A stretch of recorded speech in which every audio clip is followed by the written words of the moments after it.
Hello hi అండి. TS ICET 2026కి సంబంధించిన results and rank cards అయితే రిలీజ్ అయ్యాయి. కౌన్సిలింగ్ డేట్స్ అయితే ఇంకా రాలేదు. దానికన్నా ముందు మనం కౌన్సిలింగ్ కోసం స్లాట్ అయితే బుక్ చేసుకోవాల్సి ఉంటుంది. సర్టిఫికేట్ వెరిఫికేషన్ కోసం ఏమేమి సర్టిఫికేట్స్ కావాలి, మనకు వచ్చినటువంటి ర్యాంక్కి మనకి ఏ కాలేజ్లో సీట్ వస్తుంది, లాస్ట్ ఇయర్ కట్ ఆఫ్ ఏ విధంగా ఉందో నేనైతే ఈ వీడియోలో క్లియర్గా ఎక్స్ప్లెయిన్ చేస్తాను.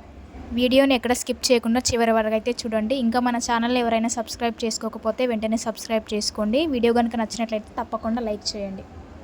ఐసెట్ క్వాలిఫై అయిన వాళ్ళకైతే స్టేటస్లో అయితే క్వాలిఫైడ్ అని చూపిస్తుంది. ఒకవేళ క్వాలిఫైడ్ అని చూపించకుంటే వాళ్ళైతే నాట్ క్వాలిఫైడ్ అని అర్థం. మీకు కీలో క్వాలిఫై మార్క్స్ వచ్చి ఇప్పుడు స్టేటస్లో నాట్ క్వాలిఫైడ్ అని చూపిస్తే మీరైతే డైరెక్ట్గా వెబ్సైట్లోకి వెళ్ళి కాంటాక్ట్ యాజ్ అని ఉంటుంది, వాళ్ళనైతే కాంటాక్ట్ అనేది అవ్వచ్చు. ఐసెట్లో బీసీ మరియు ఓసీ క్యాండిడేట్స్కి కనీసం 200 మార్క్స్కి 25% మార్క్స్ అయితే వచ్చి ఉండాలి. 25% మార్క్స్ వచ్చిన వాళ్ళు మాత్రమే క్వాలిఫై అయినట్టు. ఎస్సీ మరియు ఎస్టీలకు ఎలాంటి క్వాలిఫై మార్క్స్ అయితే లేవు. ఇది లాస్ట్ ఇయర్ ఎంసీఏ వాళ్ళకి చెందినటువంటి ఓయూ క్యాంపస్లోని కట్ ఆఫ్ అండి. ఇది సెల్ఫ్ ఫైనాన్స్కి చెందినటువంటి కట్ ఆఫ్. 8586 వచ్చిన వాళ్ళకైతే ఓయూ క్యాంపస్లో సెల్ఫ్ ఫైనాన్స్ కోటాలు అయితే సీట్ రావడం అయితే జరిగింది. సెల్ఫ్ ఫైనాన్స్ అంటే ఏమిటి, రెగ్యులర్ అంటే ఏమిటి, చాలామందికి అయితే డిఫరెన్స్ తెలియదు. రెగ్యులర్ అంటేనేమో గవర్నమెంట్ కాలేజ్లో రెగ్యులర్ సీట్ వస్తే మనమైతే ఎలాంటి ఫీజు పే చేయాల్సిన అవసరం ఉండదు. ఒకవేళ పే చేయాల్సి వచ్చినా చాలా తక్కువ ఫీజు ఉంటుంది. ఫీజు రియంబర్స్మెంట్ అండ్ స్కాలర్షిప్ అయితే వస్తాయి. అదే సెల్ఫ్ ఫైనాన్స్ కోటాలో సీట్ వస్తే కాలేజ్ ఫీజు ఎంత ఉందో అందులో సగం ఫీజు అయితే గవర్నమెంట్ నుంచి మనకైతే రియంబర్స్మెంట్ వస్తుంది. మిగిలిన ఫీజు ఏదైతే ఉందో అది మనమైతే పే చేయాల్సి ఉంటుంది. కాబట్టి మనం ఐసెట్ వెబ్ ఆప్షన్స్ ఇచ్చేటప్పుడు క్లియర్గా అది రెగ్యులర్కి సంబంధించిన కాలేజా లేదా సెల్ఫ్ ఫైనాన్స్కి సంబంధించిన కాలేజా అని క్లియర్గా చూసుకొని వెబ్ ఆప్షన్స్ అనేది ఇవ్వాల్సి ఉంటుంది. మీకు రెగ్యులర్లో సీట్ వస్తేనే మీకు ఫీజెస్ అనేది చాలా తక్కువగా ఉంటుంది. రియంబర్స్ అండ్ స్కాలర్షిప్ అయితే వస్తాయి. అది పూర్తిగా గవర్నమెంట్కి సంబంధించిన కాలేజ్ అయి ఉంటుంది. అదే సెల్ఫ్ ఫైనాన్స్లో వస్తే మీరైతే ఫీ పే చేయాల్సి ఉంటుంది. కొన్నిసార్లు మీకు కోర్స్ ఫీజు ఎంత ఉందో మొత్తం ఫీజు అయితే పే చేయాల్సి ఉంటుంది. ఒకవేళ ఇన్కమ్ సర్టిఫికేట్ లేని క్యాండిడేట్స్ ఎవరైతే ఉన్నారో వాళ్ళైతే మొత్తం ఫీ అనేది పే చేయాల్సి ఉంటుంది. కాబట్టి మీరు వెబ్ ఆప్షన్స్ ఇచ్చేటప్పుడు ఏది రెగ్యులర్ కాలేజ్ ఏది సెల్ఫ్ ఫైనాన్స్ కిందకి వస్తుందో చూసుకొని వెబ్ ఆప్షన్స్ అనేది ఇవ్వండి.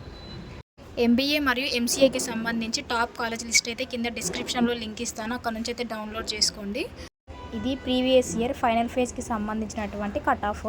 ఇక్కడ అన్ని కేటగిరీస్కి చెందిన స్టూడెంట్స్ యొక్క కట్ ఆఫ్ అండ్ వాళ్ళకి ఏ కాలేజ్లో సీట్ అలాట్ అయ్యిందో చూడండి. వాళ్ళ యొక్క ర్యాంక్కి వాళ్ళకైతే ఏ కాలేజీలో సీట్ అయితే అలాట్ అయ్యింది, అది ఏ యూనివర్సిటీకి సంబంధించిందో క్లియర్గా అయితే మెన్షన్ చేశారు. ఆ యూనివర్సిటీ యొక్క ట్యూషన్ ఫీజు ఎంత ఉందో కూడా ఇక్కడ మెన్షన్ చేశారు, మీరైతే చూసుకోవచ్చు. ఐసెట్లో క్వాలిఫై మార్క్స్ మాత్రమే వచ్చి ర్యాంక్ ఎక్కువగా వచ్చిన వాళ్ళు కూడా వెబ్ ఆప్షన్స్ అయితే ఎక్కువగా ఇవ్వండి. మీకు కూడా ఏదో ఒక కాలేజీలో సీట్ అయితే తప్పకుండా అలాట్ అవుతుంది.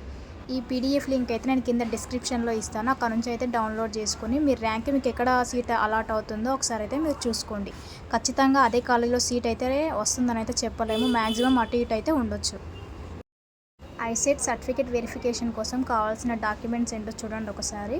మనకైతే rank add and SSC memo, 5th to SSC study certificate, inter long memo, inter study certificate, degree provisional and long memo, degree TC, caste and income అయితే మ్యాండేటరీ. మీకు ఇన్కమ్ సర్టిఫికేట్ ఉంటేనే దాన్ని బట్టి మీకు రియంబర్స్మెంట్ కానీ scholarship కానీ మీకైతే మంచి కాలేజ్లో సీట్ రావడానికి ఇన్కమ్ సర్టిఫికేట్ అయితే యూజ్ అవుతుంది.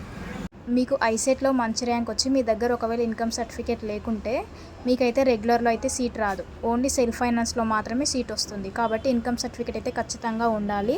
అది కూడా 2026కి సంబంధించినటువంటి ఇన్కమ్ సర్టిఫికేట్ మాత్రమే ఉండాలి. ఒకవేళ మీ దగ్గర లేకుంటే వెళ్ళి తెచ్చుకోండి. And Aadhaar card and EWS certificate. EWS certificate అనేది ఓన్లీ ఓసీ కేటగిరీ వాళ్ళకి మాత్రమే ఉంటుంది. అది కూడా ఓసీలో అందరికి ఉండదు, కొందరికి మాత్రమే ఉంటుంది. ఈడబ్ల్యూఎస్ క్యాండిడేట్స్ ఎవరైతే ఉన్నారో ఒకవేళ వాళ్ళు ఈడబ్ల్యూఎస్ సర్టిఫికేట్కి ఎలిజిబుల్ అయితే వాళ్ళు ఖచ్చితంగా సర్టిఫికేట్ వెరిఫికేషన్కి అయితే ఈడబ్ల్యూఎస్ సర్టిఫికేట్ తీసుకెళ్ళండి. మీరు ఈడబ్ల్యూఎస్ సర్టిఫికేట్ పెట్టడం వల్ల మీకు ఒకవేళ ర్యాంక్ మంచిగా ఉంటే మంచి కాలేజ్లో సీట్ అనేది వస్తుంది. ఇవి సర్టిఫికేట్ వెరిఫికేషన్ కోసం కావాల్సినటువంటి డాక్యుమెంట్స్. ఇంకా దీని మీద మీకు ఏమైనా డౌట్స్ ఉంటే నాకైతే మెసేజ్ చేయండి, నేనైతే తప్పకుండా రిప్లై ఇస్తాను.